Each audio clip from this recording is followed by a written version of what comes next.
Hi viewers, welcome to our channel. ప్రస్తుతం మనతో పాటు senior journalist Damoh Bala sir వారితో మాట్లాడదాం. నమస్కారం సార్. నమస్తే సార్, అత్యాచార ఆరోపణలు ఎదుర్కొంటున్న జానీ మాస్టర్ పైన వ్యతిరేకత తీవ్ర స్థాయిలో పెరిగిపోతుంది సార్. పవన్ కళ్యాణ్ గారే సీరియస్ అయిపోయారు. జనసేన పార్టీ కార్యకలాపాలకు కూడా దూరంగా ఉండాలని చెప్పేసి నోటీస్ కూడా రిలీజ్ చేశారు. అటు డ్యాన్స్ మాస్టర్ అసోసియేషన్స్ మొత్తం కూడా అతన్ని బహిష్కరించాయని చెప్పేస్తున్నారు. చిన్మయి దగ్గర నుంచి పూనం కౌర్ దగ్గర వీళ్ళ దగ్గర నుంచి కూడా వ్యతిరేకత వచ్చేసింది. అయితే ఇంత వ్యతిరేకత మరి ఏ విధంగా చూస్తారంటారు? మరి ఒకవేళ ఇది ప్రూవ్ అయితే అతనికి ఎంతకాలం శిక్ష పడే అవకాశం ఉందంట? జానీ మాస్టర్ది ఇప్పుడు 2 తెలుగు రాష్ట్రాల్లో పెద్ద సంచలనమైంది. అయితే దీనికి జనసేన చాలా క్విక్గానే రియాక్ట్ అయింది. నిజానికి జానీ మాస్టర్ ఇప్పటివరకు రియాక్ట్ అవ్వలేదు, అతను పరారులో ఉన్నాడని కూడా అంటున్నారు. అవును, కానీ పవన్ కళ్యాణ్ క్విక్గా రియాక్ట్ అయ్యి తనకి ఎంతో సన్నిహితుడు నిజానికి పవన్ కళ్యాణ్కి జానీ మాస్టర్ ఎప్పటి నుంచో కూడా పరిచయం. వాళ్ళ ఫోటోలు చూస్తే చాలా చిన్నప్పుడు జానీ మాస్టర్ ఫోటోలు కూడా పవన్ కళ్యాణ్తో కూడా ఉన్నాయి.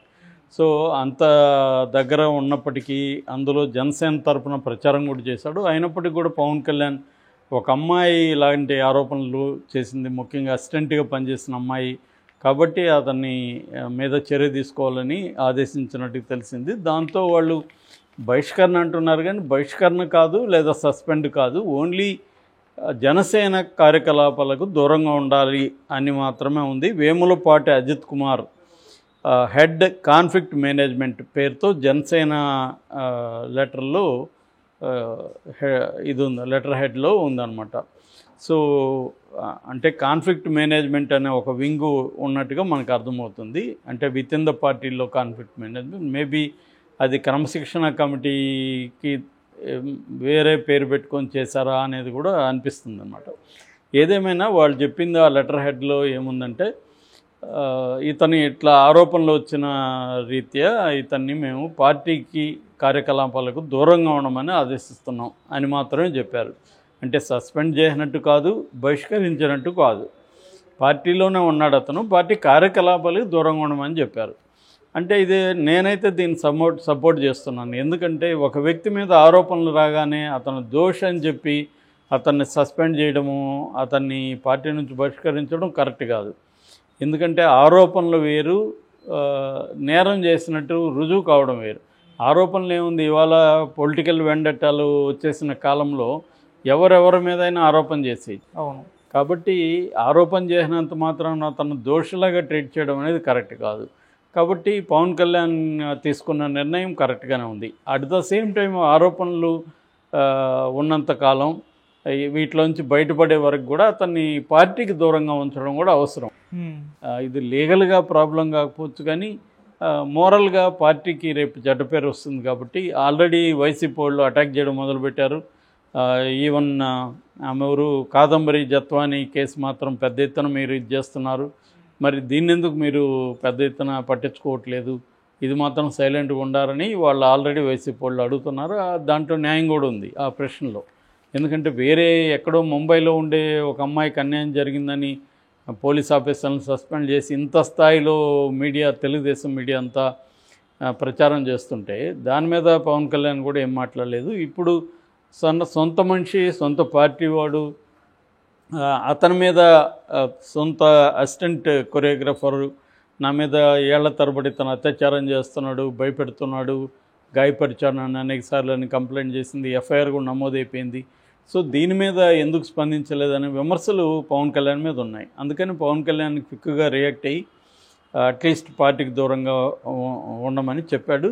అది కరెక్టే అనిపిస్తుంది. ఇక రెండవది, Andhra Pradesh film and TV choreographers అసోసియేషన్కి తను ప్రెసిడెంట్గా ఉన్నాడు యాక్చువల్గా. సో ఇప్పుడు వాళ్ళు కూడా ఈరోజు సమావేశం అవుతున్నారు. ప్రెసిడెంట్గా ఉంటే తీయడం ఎలాగా అనేది బైలాస్లో, వాళ్ళ అసోసియేషన్ బైలాస్ని బట్టి ఇతను తీయాలా లేకపోతే ఇతను బహిష్కరిస్తున్నామని ప్రకటించాలా అనేది వాళ్ళు కూడా చూస్తున్నారు. సో వాళ్ళ ముందు కూడా, ఎందుకంటే కొరియోగ్రాఫర్ల అసోసియేషన్ ప్రెసిడెంటే ఇలా చేశాడంటే ఖచ్చితంగా అది డిమోరలైజింగ్గా ఉంటుంది వాళ్ళకి. సో వాళ్ళు కూడా ఈరోజు నిర్ణయం తీసుకుంటున్నారు. మోస్ట్లీ అతన్ని తీసేసే అవకాశం ఉంది, అధ్యక్షుడి స్థానం నుంచి తీస్తున్నట్టుగా తీర్మానం చేసే అవకాశం అయితే ఉంది. ఇక మూడవది, AP film chamber of commerce తరపున దామోదర్ ప్రసాద్ ప్రకటించాడు. ఆయన ఏం చెప్తున్నా అంటే, దీన్ని మేము అంతర్గత లైంగిక వేధింపుల పరిష్కారం కమిటీకి దీన్ని ప్యానెల్ను, అంటే లైంగిక వేధింపుల పరిష్కారానికి సంబంధించి ఒక ప్యానెల్ ఏర్పడింది తెలుగు ఇండస్ట్రీలో, ఫిల్మ్ ఇండస్ట్రీ. ఎవరైనా ఎవరినైనా స్త్రీలను లైంగికంగా వేధిస్తుంటే ఆ ప్యానెల్ విచారణ చేస్తుంది. ఓకే. అంటే లీగల్ వ్యవహారం వేరు, కేసు పెట్టడం వేరు, ఇది వేరు. ఈ అమ్మాయి పేరు కూడా బయటకు వచ్చింది. ఎందుకు బయట మామూలుగా అయితే బాధితుల పేర్లు బయట లైంగిక కేసులు పెట్టద్దని సుప్రీంకోర్టు తీర్పు ఉంది. కానీ ఇక్కడ ఈ అమ్మాయి కూడా సెలబ్రిటీనే. ఈ అమ్మాయి కూడా ఒక సినిమాలో హీరోయిన్గా యాక్ట్ చేసింది, యథా రాజా తథా ప్రజ అని. సో అందువల్ల ఈ అమ్మాయి పేరు మొత్తం మీడియాలో ఆల్రెడీ బయటకు వచ్చింది. ఈ అమ్మాయి పేరు మధ్యప్రదేశ్ నుంచి 2017లో డీలో పాల్గొనింది. తర్వాత 2019 నుంచి తన దగ్గర అసిస్టెంట్ కొరియోగ్రఫర్గా ఉంది. 2019లోనే ఈ అమ్మాయిని బలవంతంగా అతను లైంగికంగా అత్యాచారం చేశాడనేది ఈ అమ్మాయి చెప్తుంది. అప్పటి నుంచి కూడా అత్యాచారం చేస్తున్నాడని. అత్యాచారం అంటే ఇక్కడ అర్థం, నాకు ఇంట్రెస్ట్ లేకపోయినా అతను నన్ను ప్రలోభపెట్టో భయపెట్టో చేస్తున్నాడు అనేది ప్రధానంగా. మామూలుగా సుదీర్ఘకాలం పాటు అత్యాచారం అంటే అర్థం అదే. అత్యాచారం అంటే రెగ్యులర్గా ఏదో ఫోర్స్ఫుల్గా కాదు, వాళ్ళని ఏదో భయపెట్టి నీకు కానీ నువ్వు కానీ నాతో ఇలాగా లేకపోతే నేను నీకు ఛాన్సులు లేకుండా చేస్తాను, ఇండస్ట్రీలో నుంచి తరిమిస్తానని చెప్పడం ఒకటి. రెండోది, నువ్వు నాతో ఉంటే నిన్ను కొరియోగ్రఫర్గా చేస్తాను, హీరోయిన్గా చేస్తానని కొన్ని ఫాల్స్ హామీలు ఇవ్వడం ఒకటి. ఈ రెండు కూడా చట్టరీత్యా నేరమే. సో అలా చేశాడనేది ఈ అమ్మాయి ఆరోపణ. సో అంటే కొట్టాడు, ఈ క్రమంలో తనకిష్టం లేనప్పుడు కొట్టాడు, వాళ్ళ భార్య కూడా ఆయేష కూడా కొట్టిందనేది కూడా ఆరోపణ. ఏదేమైనా ఈ ఆరోపణలు దృష్టిలో పెట్టుకొని, ఒకటి లైంగిక వేధింపుల పరిష్కార కమిటీకి ఇచ్చారు, రెండు ఐసీసీ అంటారు. ఐసీసీ అంటే ఇంటర్నల్ కంప్లైంట్స్ కమిటీ అని ప్రతి వర్క్ ప్లేస్లో కూడా ఉండాలి అనేది ఒక రూల్ ఉంది, మ్యాండేట్ ఉంది. సుప్రీంకోర్టు అనేకసార్లు చెప్పింది. సో అంతర్గత ఫిర్యాదుల కమిటీ అంటే విత్ ఇన్ దట్ దీంట్లో కమిటీ ఉంటుందన్నమాట.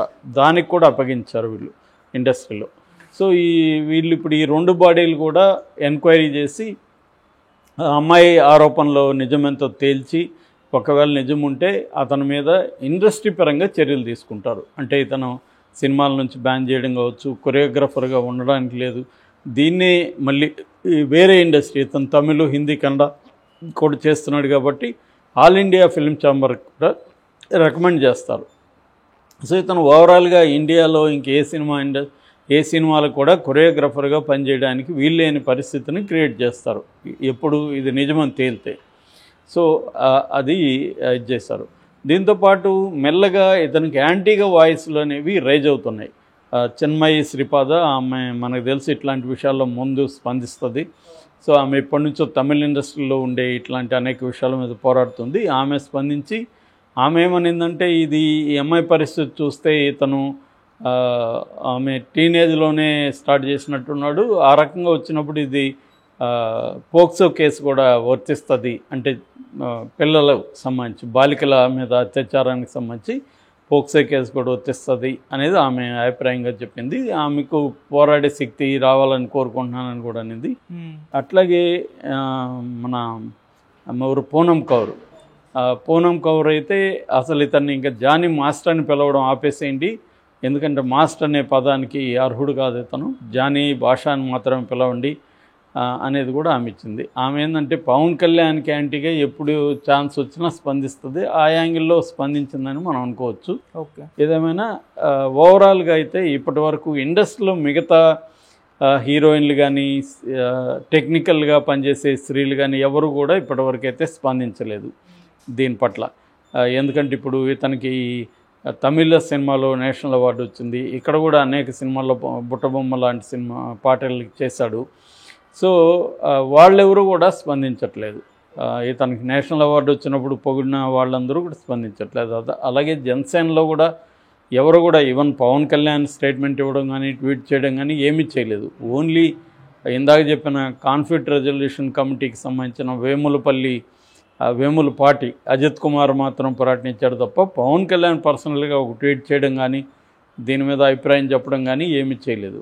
అతను సైలెంట్గానే ఉన్నాడు. ఓన్లీ ప్రొసీజరల్గా తమ పార్టీ వైపు నుంచి మాత్రమే దీని నుంచి చేసుకుంటున్నట్టు ఉంది.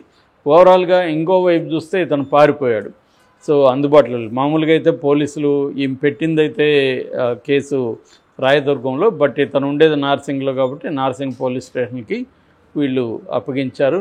వాళ్ళు అరెస్ట్కి ట్రై చేస్తున్నారు. ఇతని మీద 376, 323, 506 3 సెక్షన్ల కింద కేసు పెట్టారు. అది కాకుండా ఈ 3 సెక్షన్లు అంటే 376 ఏమో రేపు, 323 ఏమో గాయాలు చేయడం, 506 ఏమో క్రిమినల్ ఇంటిమిడేషన్ అంటారు. క్రిమినల్ ఇంటిమిడేషన్ అంటే బెదిరింపులు. సో ఈ 3 కింద కేసు పెట్టారు. ఇందులో దీని తర్వాత పోష్ అనే ఒక చట్టాన్ని కూడా యాడ్ చేస్తారు. పోష్ అంటే ప్రివెన్షన్ ఆఫ్ సెక్సువల్ హరాస్మెంట్. ఇది 2013లో వచ్చింది. ఈ చట్టాన్ని కూడా ఇప్పుడు అమలు చేస్తున్నారన్నమాట.